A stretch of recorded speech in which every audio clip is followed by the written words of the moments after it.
Tere tulemast tagasi meie kanalile. Me nüüd elame siis maal. Kus maa asub? maa asub siis umbes 500 kilomeetri kaugusel Brisbane'ist. Me oleme siis osariigis New South Wales ja küla, mis on siis town ehk siis linnake Alev. Selle Alevi nimi on Moree. Mori. Seal elab 7000 inimest. Läksime siis farmi tööle. Me elame sellest Moriist veel omakorda 50 kilomeetrit eemal. Tulime siis siia umbes 3 nädalat tagasi. Praegult siis elame ennast veel sisse, et peamist tööd me veel ei tee. Praegult oleme sellised mehaanikud, koristajad ja kõik ametid ühes koos.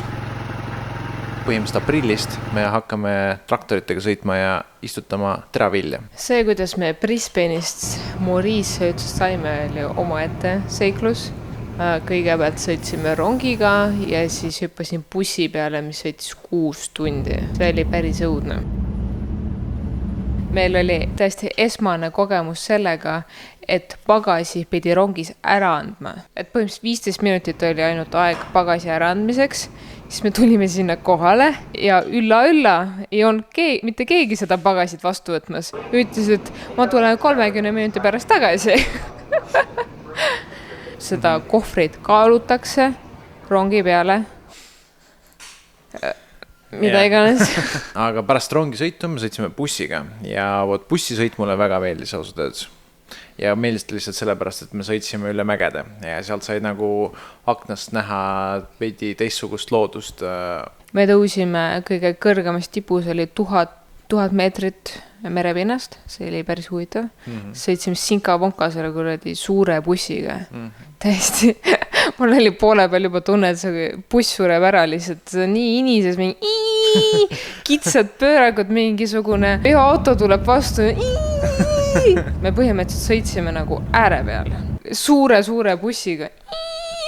Ja siis teisel pool on mingi kalju alla. Kohe, kui me tulime, me olime väga šokis. Me kohe teeme sulle majatuuriga. Kõik oli väga must. Reaalselt nagu mõtlesin, et nagu me tulime siia nagu päriselt 3 kuuks. Aga teise nädal on juba kõik okei. Me oleme koristanud, ma arvan, see on kõvasti muutunud ja me oleme tegelikult ka harjunud. Ta on ikkagi urgas. No jah. Ja kui me näiteks käid vetsus, siis sa oled garanteeritud, sa näed kas kekot, konna, mingid madu, mida kõike veel. Rotti, hiiri, siin on lihtsalt loodus kutsub. Hommikul, kui näiteks autoga sõidad, siis ma nagu nägin nii palju känguruusi nagu täiesti pekis. Lihtsalt iga nagu 200 meetri tagant jälle tõstab pea bussist välja ja siis sa mõtled, kas ta hüppab sulle ette või mitte. Ja emud on siin lihtsalt igal pool, neid on väga palju. Brisbane'is pidid 50 € maksma, et näha kängurud. Siin saad täitsa tasuta. Nii et halb hakkab. Siin on väga palju loodust, et ma olen juba ühe maa autoga alla jäänud. Siis kui ma olen tööd teinud koos Vladiga, sina nägid madu? Mina otseselt ei ole näinud, aga ma olin maale meetri läheduses. Meil on selline kompleks, et ei ole nagu üks suur maja, et nagu köök ja pesuruum ja asjad, vaid et me peame nagu õues minema ja söösel pimedas. Väga hirmus. Siin on need rohutirsud, hästi suured rohutirsud on ja siis nad lihtsalt hüppavad. Nagu sinu peale või sinu peale vastu seina, öösel kui läheb magama, kui läheb kolks käib. Aga tule, lähme näitame teile kööki. Me oleme praegu hetkel siis köögis, puhkeruumis ja lähme vaatame lähemalt. Tule, lähme sisse. See on siis meie köök puhkeruum. Siin on siis uks, mis on väga flimsi, igasugused praad ja asjad on vahel, et siin ei ole mitte midagi õhukindlat. Meil on siis gaasipliit. Vlad teeb enamasti süüa. Kuidas te kommenteerite?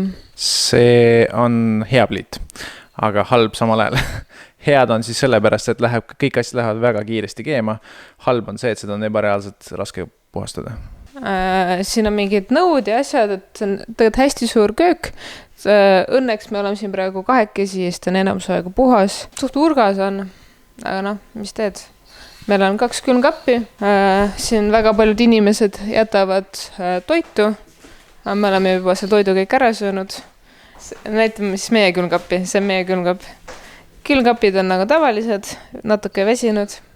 Siis meil on 2 kraanikaussi ja meil on 2 kraani, et kuna põhjavesi ei ole joodav, siis me joome tegelikult vihmavett, et siin vihmavett kogutakse, siis filtreeritakse ja suunatakse siia. Aga kuna vihmavees ei ole soolasid, siis mina näiteks ei saa seda juua ja ma pean poest ostma, sest et mul lihtsalt tekib dehüdratsioon, pea hakkab valutama ja siis meil on tegelikult külmikus on hästi palju vett. Meil on konditsioneer, see on siin väga hea, ta väga kaua külmana ei püsi, et ta peab nagu kütma või nagu jahutama kogu aeg, sest et kõik need praod ja mis iganes. Huvitav on see, et külm kraanivesi on siin tulikuum. Aga kui on nagu jahedamad hommikud, siis see kraanivesi on külm, et ma ei tea, kuidas me tulevikus hakkame nõusid pesema, et siis peab mingi kraani kokku laskma soojaks. See siis on vihmavee kogumiseks tünn ja siis seda vett filtreeritakse. Selline näeb siis meie maja väljaspoolt välja, et ta on plekiga kaetud, aga null isolatsiooni ja kõik praod on läbi nähtavad. Siin on paar elamispinda. Siin on mingi grilliala. Meil on siin uus koer, eile tuli. Mitte kunagi ei tea, mis ta nimi on. Hästi suur koer on. Aga koerad siin on õnneks sõbralikud, et nad tahavad, et sa sügaksid neid. Aga lähme siis pesuruumi. Pesuruum näeb siis süke välja. Meil on gaasiboiler, mis on, või nagu ta ei ole boiler, vaid ta kütab kohe. See on gaas. Ja siis siin on veel üks vihmavee kogumistünn. Kui sa alati igasse ruumi lähed, siis sa pead nagu üle vaatama, mis loomad siin on. See on igatahes siis pesuruum. Siin on, tuleme alustame, 4 duši. Ma arvan, võõra inimesega siin duši alla vist ei lähe, et siin peab suht privaatselt, suht askeetlik, tagasihoidlik. Põhimõtteliselt miinimum, mida sul dušiks on vaja, on see on see definitsioon. Siin on lihtsalt, ma ei tea, see on OSB plaat või vineerplaat värvitud ja lihtsalt kuidagi kokku klopsitud. Kraanikaussidega, 4 kraanikaussi on, siis sama jama on siin, et erinev kraan, see on soojakraan ja see on külmakraan. Et praegu ma pesen küll nägu nagu külma veega, mis siin on nagu suht soe, aga ma ei tea, kui siin temperatuur läheb madalamaks, siis on vist natukene hapu. Üks peegel on ja siis meil on 2 pesumasinat, mis on siis sellised minu meelest nagu USA stiilis, et nad on nagu pealt laetavad ja siis siin on see segaja on keskel. Et ma ei ole mitte kunagi süükest pesumasinat kasutanud. Asutades ei meeldi see masin, pigem eelistaks eestlaetavat. Nii, ja siis lähme meie kuuti. Meil on siin ka päikesepaneelid. Kusjuures huvitav on see, et siin talus on, või üleüldse Austraalias on see, et töölised elavad tööl. Ja kui sa oled nagu päris tööline, siis selle aia taga on tegelikult maja. Ja seal elab üks tööline siis koos oma naisega. Ja neil on päris suur maja, mingisugune, ma arvan, kindlasti 100 ruutu. Aga meie tuba on 10 ruutu, ma arvan. Siin saab näha ka ilusat loodust. Selline hästi savannilik loodus on, kui niimoodi võib nimetada. Sellised on siis kompleksid. Kõik on sellised väiksed toakesed ja siis igal tool on siis konditsioneer olemas, mis on väga-väga vajalik. Nii, meil on siis uksel on selline võreuks, nagu siin ikka on kombeks, et siis putukatele vastu tule lähme. See on siis meie tuba, ma ei hakanud seda koristamagi, sest et tõenäoliselt, kui sa tuled siia, siis sa nii hakkad elamagi. Siin on 2 ühekohalist voodit siis kokku lõkatud. Näed, mis suur putukas on. Kui me pidime siia tulema, siis me pidime oma padjad ja voodipesu kõik kaasa võtma. Selleks meil rongis oligi nii palju pagasid vaja. Ja selline ta on. Minu voodil on klepsud. See meenutab nii 90-ndaid või lapsepõlve, et need klepsud öösel helendavad. Siis meil on ka siis toas konditsioneer, et see on siis selline aknapeane konditsioneer, et saab siis nupuga käima panna. Meil on toas üks valgusti, sest et ega sul rohkem ei ole ka vaja. Meil on ka aken, aga enamus aega aknas on see kardina ees, sest et see päike kütab siin meeletult. Siin on igal pool praod sees ja siis see lihtsalt kütab ja kütab ja kütab. Null isolatsiooni, mitte midagi. Siis siin on meil väike riidenagi, siin on meil tööriided, siin on ka meil radikas. Meil üks päev läks nii külmaks, et lausa pidi radika panema, sest et kui väljas on 17 kraadi, on toas 17 kraadi, kui väljas on 40 kraadi, on toas sul ka 40 kraadi. Ja siis siin on meil väike kapp. Me hetkel kujutame käterätti, väga siin häid kohti nagu kujutamiseks ei ole. Samamoodi see print siin tundub nagu 90-ndad, et minu lapsepõlves oli sarnase mustriga kapp. Siis ma räägiks uksest ka lähemalt, et kui sa näed siin all, tuleb valgus läbi, on meeletu pragu ja Austraalias müüakse täpselt selleks tööriista on mingisugune matšalka ja siis see pannakse matšalka siia ukse ette niimoodi, et tuul ei tõmbaks. Saate aru?